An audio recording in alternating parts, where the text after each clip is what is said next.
Welcome to the Running Channel podcast with me, Sarah Hartley, Andy Baddeley to my right, Rick Kelsey to my left. Now, question for you. Who has run a marathon major? Not me.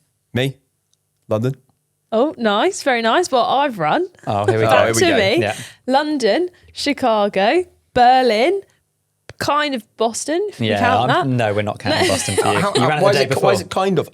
I ran it the day before, which So can I say you've done three. was Andy's idea. Yeah. Okay, right. So You've I've done three of six, you've done half. Yeah. Yeah, I would say, all right, well done. Do you want a medal? But Yeah. we know that you've got medals. They're all hanging up in the office amongst the general detritus of your desk. Hey, my desk is great getting word. cleaner and cleaner every day. Well, that's not hard. Yeah, and now I've got a monitor so I can block you out. Actually, I didn't know there was a desk under it. Yeah, it's mainly just shoes, isn't it? Well, today we're going to be talking about the world major marathons and why they actually are major. And we've got some very exciting news to talk about from the Running Channel's perspective, as well as the normal news, which actually maybe will be mainly about us, and also answering your questions. Gosh, your Didn't stomach's loud today. Yeah, was that picked up on the mics, do you think? Just rumble, rumble. Have you had another fry-up in I was about preparation? to say, no, I didn't have porridge this morning. Okay, there we go. I'm really trying to like honey because I know that that's probably better for you, but I just can't get away from golden syrup. Oh yeah, golden syrup and porridge is elite. It's That is elite, isn't also it? my choice. It's Yeah. so much better. Yeah. Yeah. How have your weeks been? Well, getting back into kind of going all out on fast 5Ks post half marathon. Oh yeah, I've seen some very fast. Yeah, but you're training for two different things. Yeah. So how you attack your half marathon training compared to what you're moving into now, which may be going sub 20 minutes 5K Yeah, territory. thanks for Although reminding Sarah me. did refuse to put a time on it. I and did then refuse to specifically put a mention that time in it, which is very mature for me. Yeah. Growth. Yeah. So, it's very different. But I went pretty fast. I went like 23 and a bit. Very That's nice. what you run every single week, isn't it? Pretty much. Well, I've only got one pace according No, to you've you. got two paces. You've got your park run 5K pace. Yeah, and then you've got your half marathon pace. That's it. So it's well, whatever it is for. Well, Rick, add a third pace next it's year. about Let's 4:40, see. 4:45, isn't it, for your park run? And then it's 5:30 for everything else. 4:39. Okay. Yeah. 4:39. Yeah. So specific. Andy, how's your running going? Yeah, continuing on the ups and downs of returning from injury and finding that kind of love for it again. So I've definitely had a couple of runs where I talked about a glorious run on last week's podcast. Chasing leaves. Yes, I was trying to catch remember. leaves. I think they've all fallen down now, so maybe I'm sad again. But I've had one or two I think runs. the leaves are hanging on this year. Oh, yeah, I occasionally pay attention when I'm not looking at the fields to the new leaves or the old leaves. Oh my gosh, we've What are we become the talking about? gardening What are we podcast. talking Right, about? sorry, Yeah. I'm back to running. Mojo. Yeah, one run where I really wasn't feeling it. I just Yeah. had to kind of get out and get it done. But I did have that classic. I was glad I did it, even though I didn't enjoy any of it. And then another run that was the opposite. So I'm still having that ups and downs. It's not a consistent thing, but I'm trying to be consistent in just getting it done and sticking to my schedule throughout the week. And that kind of consistency is definitely helping me. Yeah, I feel like it's quite fun to see like progress as well. That's Yeah. what I'm only in week 2 of 5K training. Yeah. So looking forward to speed, feeling a little bit better. But Yeah. the You're gym, doing the stuff I love. Oh, yeah. guys, the gym. I'm hitting PBs in the gym. Like Really? you're going to the What do you gym. mean? You're No, hitting PBs I'm in the picking gym? up things that are heavier than the things that I picked up the week Oh, before. I see. What's it called when you're edging? You're pushing to the very it's limit. Functional overreaching, Functional which I overreaching. wanted to talk to you about this because Oh, we had some people pick me up on it in the comments. Yeah, as a few well. No, not at all. So one of my friends basically has just moved to San Francisco and she had some leaving drinks and I went along and of course it gets, when you're doing small talk, it gets onto like, oh, what do you do? Oh, I work for, yeah. And I always get like, oh, how do you get better at running? And this one girl asked me, she was like, oh, I want to get better at running. Do I run every day? And so I was like, no, basically you don't have to run every day, like just try and blah, blah, blah. And then I was like, essentially you're trying to do like functional overeating. Yeah. My best friend looked at me like, she was like, what the hell are you on about? Yeah. She literally looked at me like I was the worst thing at that party. And I was like, The worst thing at she the asked a party. legitimate question. I think I missed the bit where this was a party chat. So this is now your chat. Hey, at a look, party. it was cheese and wine situation, and I was trying to Sounds bring nice. some intellect. Basically, I was one of the few people in that room that hadn't gone to Cambridge University, so I was just trying to. So you mentioned functional overreaching, and everyone thinks that you were an Oxbridge graduate. I was stood with two people who were finishing / have just finished PhDs. I use the term functional overreaching, and they look at me like they came a little bit closer. No, they stepped further away. I was like, well, no, there so goes. you're anti-academic to yourself. Yeah. Oh, that's a shame. Yeah, so that's the last time I take advice from you. My advice definitely wasn't like next time Whip you're in a that social out, situation, try and drop this in. some clever words in. Yeah, well, just in case anyone was wondering, that's not the time to use it. But I have been functional overreaching in the gym. Oh, good. And I've picked up a heavier Weights. for specifically, I just follow what my phone says every week. What does it tell you? My single arm bench press, I've gone from a 6 to a 12. Oh, right. Okay, so you're doing a lot of upper body work as well as legs. Isn't that quite heavy? Yeah. Only for 5 to 6 reps, not getting ahead of Single myself. leg presses in there? No, I still don't use actual gym equipment. Oh, right. I go to the little mat area. You go to the gym. And I use The dumbbells. kettlebells, and then the big bars. I think that's fine because it gets you out. Did I tell you? You're not doing it at home. Doing it at home. Did I tell you though about the awkward situation I had with the bar? What happened? All right, so I need to use a squat rack. Yeah. But I can't be bothered to wait. Basically, I know in a gym you're going to have to wait sometimes, but I do it in the order that the app says, and then if I get to it. Yeah. And it's not free. So I Did you go up to someone and say, excuse me, I'm trying to functionally overreach? Please, can I use this squat rack? No, so that would just completely misplace the word erotic in a sentence to them. that was last week. We're leaving that in the past. Fine, yeah. Right, no. So I think it was either like a split squat situation with a bar on your back, or a normal squat with a bar on your back. And I didn't want to go over to use the squat rack, so I was like, I'll just use a bar. Yes. Now, back in the day, I used to go to loads of gym classes where you use a bar, so I am relatively comfortable with like picking a bar up, flipping it over, popping it over to your shoulder. However, it was quite busy, and so usually I would have gone for a 17.5, 20 maybe at a push. There was only a 25 available. Right.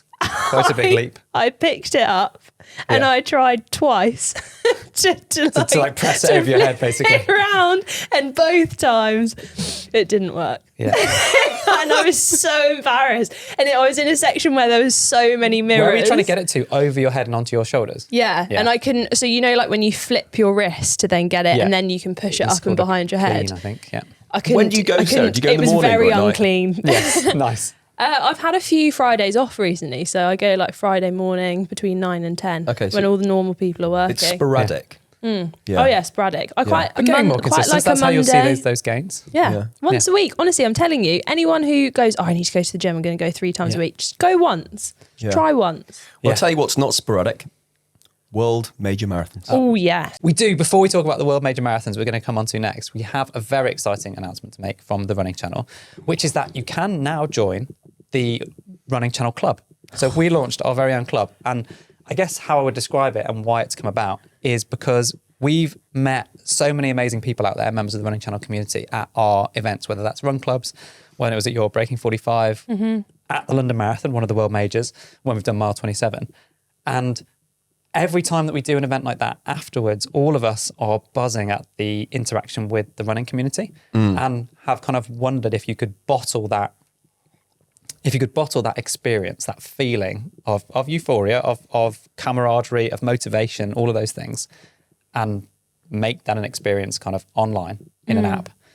That's what the Running Channel Club is. And now we have. Yes. It's out to the world. It's something that me and Rick, not really that much, but Andy especially has been working on behind the scenes so hard for a really long time. Like we've been talking about it since last year, last year. It's probably almost 2 years of getting it to this point, which is a bit scary. And also there might actually be some people who are listening to this who have helped us get it to the stage it is now. Yeah, absolutely. We've had some amazing people testing it for us because nothing's ever perfect, and I'm sure even now it won't be. But the main thing that we're doing is that every time we get a bit of feedback or request for a specific aspect of the club, we're trying to make that happen. It's led by the community. So it is a paid membership. The important thing to know is that nothing that the Running Channel does right now will change. So if you want to be a member of the club, then you absolutely can be, and we'd love you to be.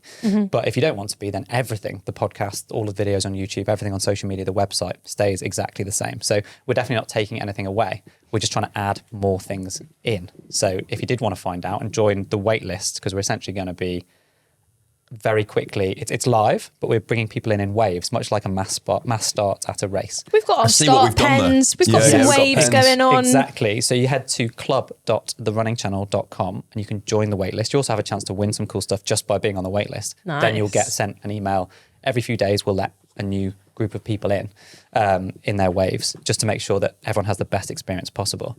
Then you can actually you can sign up for that wait list right now. And we'll go through a lot more about what the club is, what you do in it, what we put in it, how it works in the news. But first, should we talk about some marathon majors? Let's do that. Okay, so either of you, before looking down at the sheets, how many majors were there to start off with, Rick? To start off with, what wasn't it Boston that was the original one? No. Wasn't there 5 and then they added 1? Yeah. Oh, Yeah. okay. Which I didn't Tokyo. realise for ages. Yeah. Tokyo they added. Very good. Right. So you might not know that the marathon majors right now, everyone talks about the 6-star medal, which is this incredible, it has intricate all medal, isn't it? Yeah. Yeah, it's like if you're a magpie person who wants like a big shiny medal, this is the medal of all medal. It's got 6 of all the different majors on it, and it's become this big thing of chasing 6 stars. You might have heard people talk about it. So the majors are Boston, London, Berlin, Chicago, and New York, which were all collectively united together in 2006 to become the majors. And then it wasn't until 2013, I'm not going to do the maths of how many years later that was. I was just 7 years later, Tokyo was added as the 6th marathon major. But then it still wasn't until 2016 that the 6-star medal was introduced.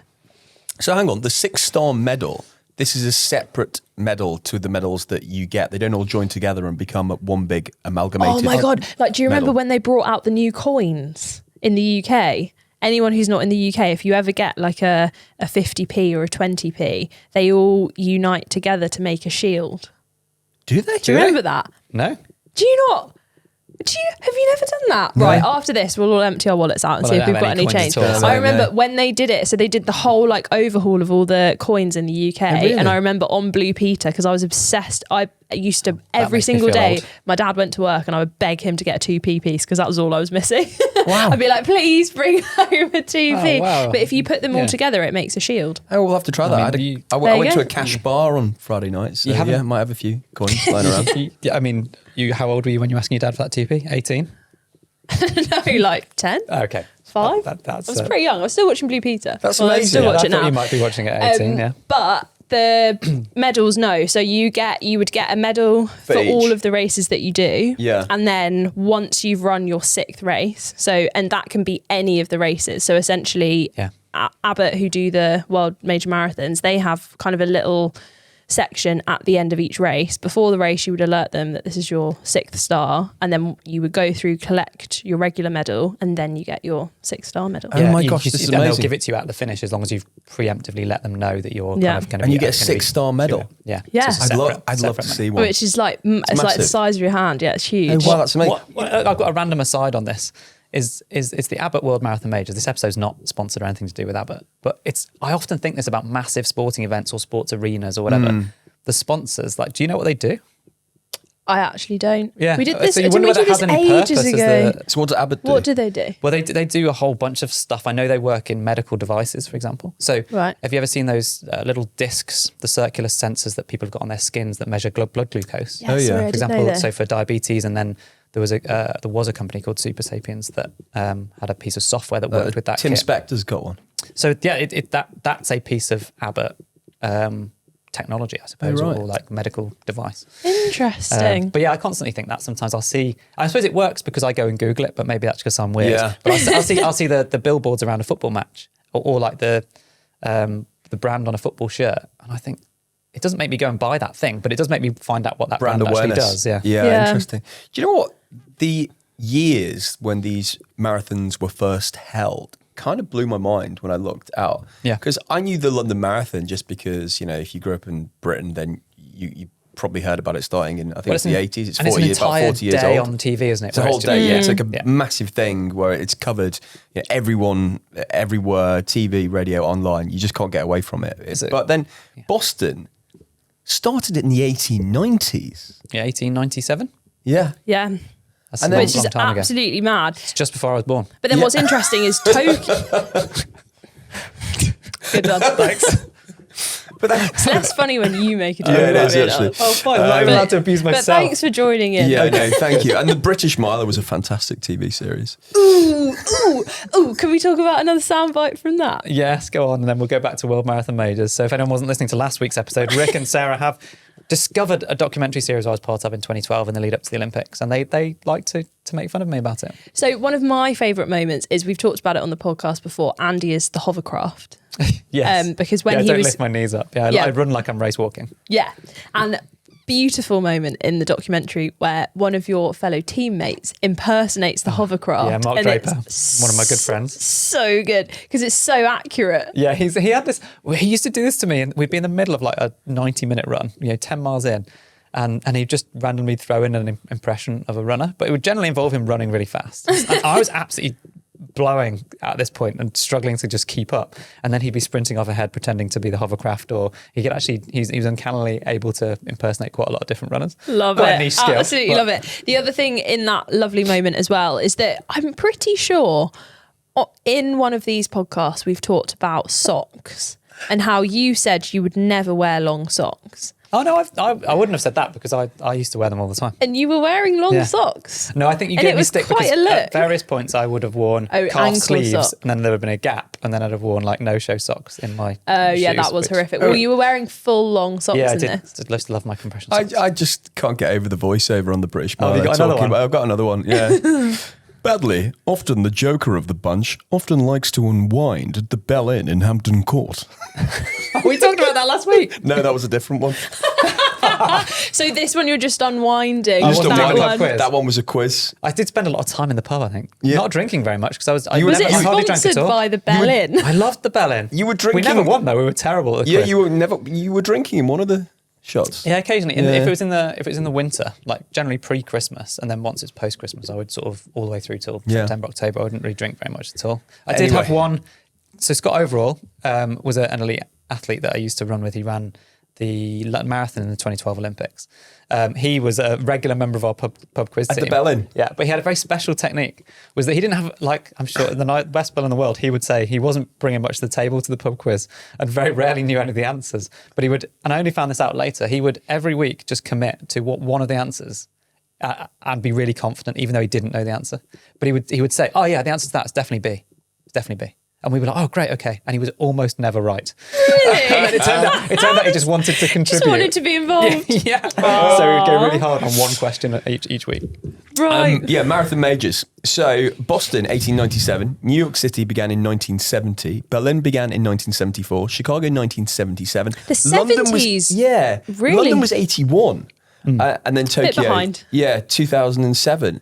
But I suppose we're always talking about the six, but now... The first ever Tokyo Marathon was 2007. Yeah, Yeah. so the first ever Tokyo was a year after the kind of world marathon majors began. Right. It's But amazing is how this quickly- shifting though? Is six going to become 7 or 8? Yes. Yeah. So- Definitely. Yeah, I mean that they're already vetting, so they have to go through quite a laborious process to get there, and it involves an assessment of numbers, organisation. I think there's elements of sustainability and marketing and all of those things. And Sydney is apparently the closest one to becoming the 7th major, but there's also marathons in China and South Africa that are under consideration as well. So 2025, maybe we've just had the 2024 edition of Sydney, so I don't know Yeah. whether it can become a major in 2025 or whether it would be 2026. What kind of loopholes do they need to close or jump through? I love that that's your first thought. Are you trying to... What can we start loopholes can we start are a running channel marathon and find a loophole that gets us straight in as a world marathon major? Yeah. Yeah. Or I'm not That's sure I could deal that's with the spirit. pressure of organising that. No. That'd be a lot, wouldn't it? Imagine. Yeah, because I'd love to design. How fun would it be to design the medal, though? I mean, we've Yes. done that. We do have our own medals, but Yeah. very fun. yeah, we were Yeah. really Very, original very and made fun. our medals the shape Our of our logo, logo. yeah. It's a cool logo though. It So- would be. I feel like it would be so fun though to have, because like some of the medals are just iconic. If we talk about Berlin, they that medal quite often has the face of like the previous year's winner or kind of an iconic winner on the back. Nice. So I went the year I ran it, I had Kipchoge on the back of the medal. It just must be so fun to kind of, for like a city, because it properly feels like, for Chicago, for example, that city is so, the culture in that city is absolutely phenomenal, and the race almost needs to be 26 miles to encapsulate all of the different kind of suburbs and the different boroughs streets and stuff in New York as well. Yeah. And so then at the end of it, you're like, wow, there's just so much that I've seen. Yeah, should we go through them in like calendar order, I guess, just so that people know when they fall? Because it's quite hard to, people have done them all in one calendar year, but some of them fall very close together, particularly Boston and London. So the first one in the calendar year is Tokyo. So this usually happens first Sunday in March. It started in 2007 and it achieved its status in 2012. And it's, the course records on all of these races are phenomenal. Like because they're the biggest, I guess there's an element of prestige for being a major. You can attract big talent because often there's big TV rights packages, which will provide money. There's big sponsorship packages because brands want to be associated with these incredible events. And so you get by, I suppose, every year London will announce their marathon field or Boston will announce their marathon field. And it's this incredible who's who.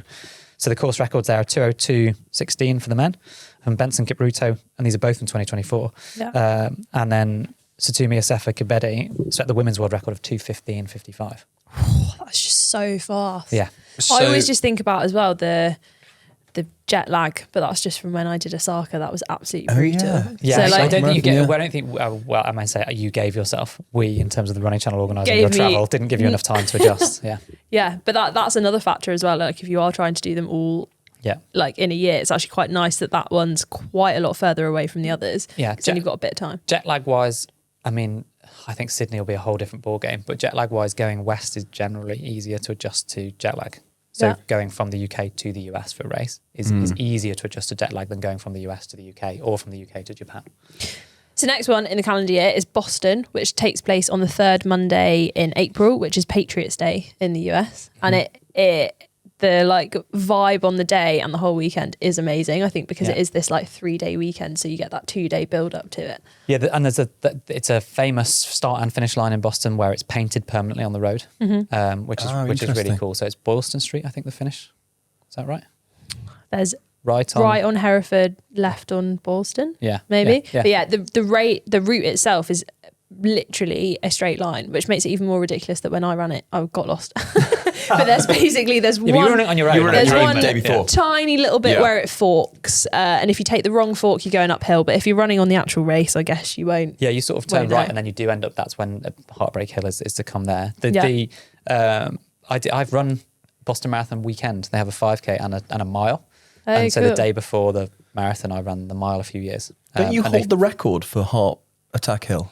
Heartbreak Hill. Heartbreak Hill. No, I tried to break the Strava segment record when I was there with Sarah. So whilst we're filming Sarah, we jumped ahead in the van and then filmed me trying to run up Heartbreak Hill. There's a segment which is about 1 kilometre long, slightly less. And I didn't. No, I'm second, or I was at that point second on that leaderboard. Embarrassingly, the guy who was top did his effort as part of a much longer training session, whereas I just did a all out 3 hours, 3 minutes. But it is it's a pretty brutal section of hills. It's not just one hill. It's not, given it's called Heartbreak Hill, it's not, it's not an absolutely horrific hill that you would. It's hillier than North London, obviously, but it's really. I mean, if you saw the Paris Olympic Marathon, it's by no means as hilly as that. I think it's just that hill. If you are trying to run super fast, it's enough to make your legs feel a bit funny in the miles after. So there are 2 marathons in April because London's in April as well. Yeah, it's usually about 6 days after Boston. Yeah, so quite a lot of people you will see do both in a week, and then especially as well because Boston's on the Monday, you get less time than if you were doing, say, like Berlin and Chicago if they were consecutive weekends. Berlin is in September? Yeah, Berlin's in September. It's quite often known as the flattest marathon on earth. It was where the world record was held. That's now been taken over by Chicago, which is equally super, super flat. But quite often Berlin is the kind of destination if you're trying to break a PB. It's a little bit easier to get into than I would say as well as some of the others. Yes, if you look at the course records there, 2:01.09 from Kipchoge in 2022, and then 2:11.53 from Tigista Sefa in 2023.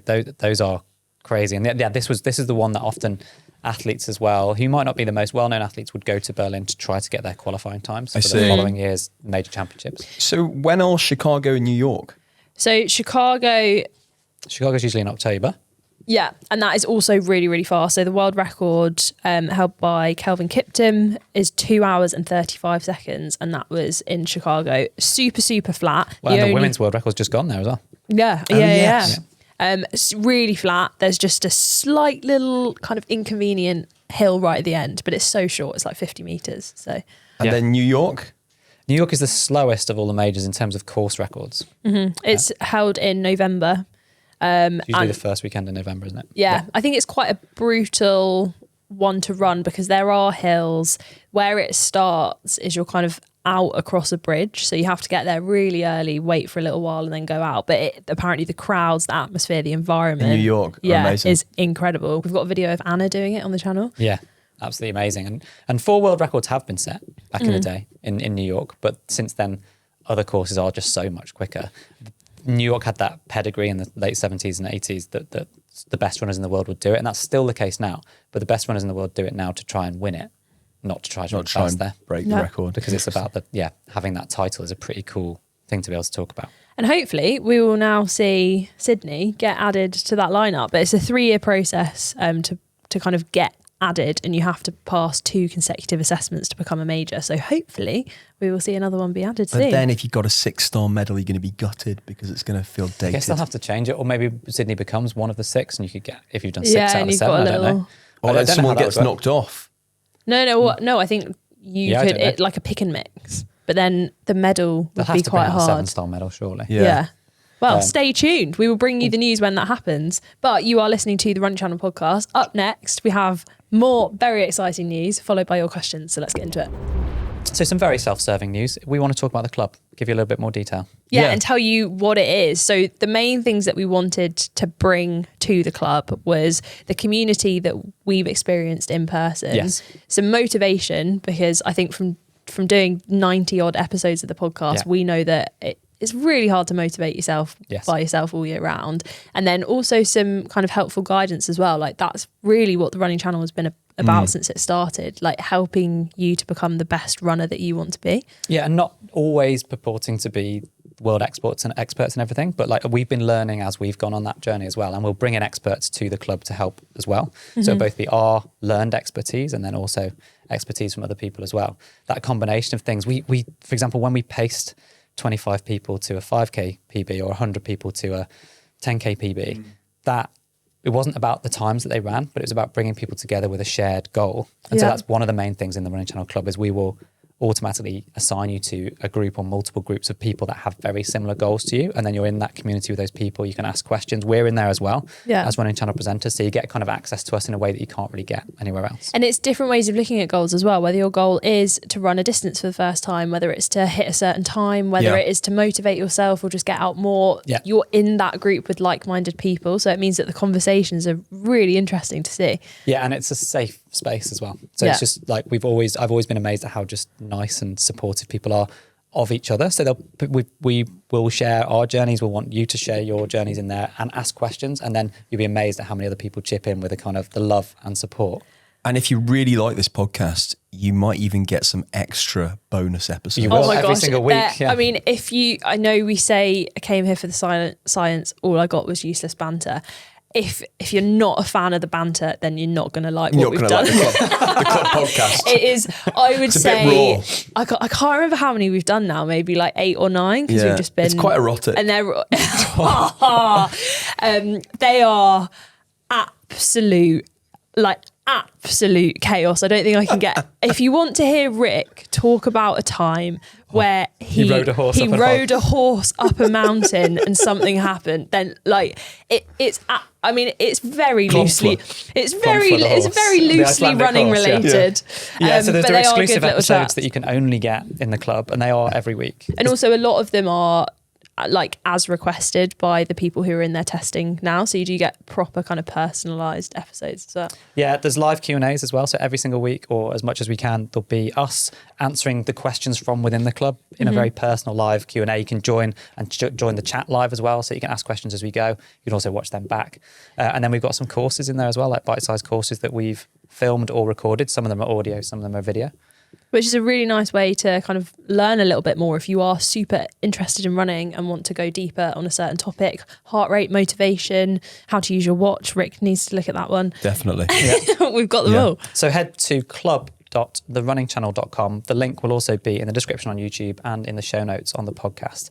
Or you can just head to the Running Channel website and you'll be able to find it on there. We would love to see you in there, but I said it earlier in the podcast, if it's not for you, that's absolutely fine. Everything that we do on the Running Channel already, this podcast, the website, the social media, and all of the YouTube videos, nothing is being taken away. Everything is exactly the same. This is an extra thing on top. You're not losing. It's just optional gains. Functional overreaching gains. Dear. Right. Should we do some questions? Let's do it. This one is from Ches. Hello, team. Ches from Pontypridd here. Don't worry. I'm a sock shoe-shoer. Lovely. I've just got my first pair of carbon-plated trainers, and I was wondering, should I be training in carbon plates as well as racing in them, or should I be using a different non-carbon-plated shoe for training? Keep up the good work. Good question. Me and James have actually just done a whole video on super shoes, which might be very useful. But yes, you should be definitely practicing in them. But not every run. Yeah. So I think that I would save them for your faster stuff. So whatever race that you happen to be running, whether that's marathon, half marathon, then the pace of that race and above, then I would be using that shoe regularly but sparingly, if that makes sense. What, so not to wear it out? Yeah, well, I mean, they're expensive. So I do think it's bad value to wear a super shoe for every single run that you do, because they're not as durable as a regular everyday training shoe. Or as stable? No, they're definitely not as stable. So if you might be prone to injury and unstable biomechanics and stuff, in which case a super shoe's a risk, but you need to train in it to mitigate that risk. But the risk will be lower at faster paces. So it's not worth buying a super shoe to give to your gran for Christmas to go to Aldi to do the shopping in? Probably not. No, other supermarkets are available. Yeah. But no, I think that mixing your shoes, having a rotation of shoes, because super shoes change your mechanics as well. Yeah. So you need to run in both kinds of non-plated shoes and the plated shoes in order to kind of give you the best all-round training and kind of body stimulus. Test them out for an interval session. Test them out if you're training for a long race. Test them out on your longest run. Yeah. Let us know how you get on. Michael from Edinburgh. Hi guys, I wonder if any of you have experienced what I can only describe as race anxiety. I've just completed my third marathon, which of course I'm incredibly proud of. However, none of the races have been a true reflection of how I've performed in training, and this is starting to become pretty demoralising. Most notably, there is a dramatic difference between my heart rate in training and on race day. In my last marathon, I spent 44% in zone 5, that's quite a lot, isn't it, to 1% in zone 5 during my 32-kilometre training run while running at the same speed. I cannot seem to get it under control on race day, even if I slow my pace right down. I feel like the bigger the marathon, the worse that it gets. I'm not really motivated by times. I just like to complete a marathon and feel like I've performed to my true potential. I'd love to hear your thoughts. Is this just kind of like literally me? You're naturally hyped, so your heart rate is just naturally faster. Nothing to do with your running. It's the hype of the day. Yeah. Yeah, your adrenaline and stress response is gonna massively change your heart rate. That's a big difference, though. 44% in zone 5 in the race compared to 1% during the 32k long run. I've been there. Yeah. My advice would be, the annoying thing about marathons is that you can only just do one at the end of a training block, or like maybe 2 or 3 in the space. Chance at it really quickly, do you? However, I would say even if you're not as interested in shorter distances, to overcome the kind of race day anxiety, see if you can get yourself to a like big organized, maybe 5K or 10K, because you can do more of those, especially within a marathon training block. You could also do those to kind of flush out that anxiety as well. Because I think a lot of people go, okay, 16-week training block, I'm going to do all of my runs, probably by myself, then bam, race day, 20,000 people around me, it'll be fine. And it's not, it's a really like unnatural, quite like even, I don't know about you guys, we're in front of people and cameras all day long. I still get terrified on race day when there's loads of people shouting at you. You can't prep for that because you can't create. It's like the natural effect of taking a penalty in the World Cup finals. You can't recreate that in training. You can learn how to harness that. Yes. But yeah, seeing it as your opportunity, I guess. Like if you can try and acknowledge the fact that you're clearly going to be more nervous on race day, have some coping strategies in place, whether that's just simple things like breathing exercises in the warm-up or before the warm-up or when you wake up. Trying to calm yourself down on the start line, but also then embracing it. I actually would have been more worried if I wasn't anxious. So I ran my worst when I wasn't nervous at all because I was flat and I wasn't up for it. So you do need some anxiety. And actually that adrenaline, which naturally raises your heart rate and so on, will be like you can harness that and it's what makes people run their best. But it's a inverted U theory where you're going up that U of more and more heightened adrenaline and you get to the top where that's your peak. That's going to help you. But if you have too much adrenaline and stress, then you start coming down the other side, which inhibits your performance. That's such good advice. What does Springsteen call it? I've no idea. Apprehensive tension. Oh, yes. Remember? Yeah. Last week's podcast, you compared yourself to the boss. Do you have a picture of Springsteen just stuck up on your wall? Do you look at them every morning and go like, I am Springsteen? Channel. I don't have a picture of Springsteen in my house, but I do like a bit of, in the USA. Sunday afternoon, we do have generally a Springsteen afternoon on a Sunday. Great, okay. Well, there's some information I didn't need to know. Should we see whether we get a copyright flag for your little sing there? That'll tell us how good it was.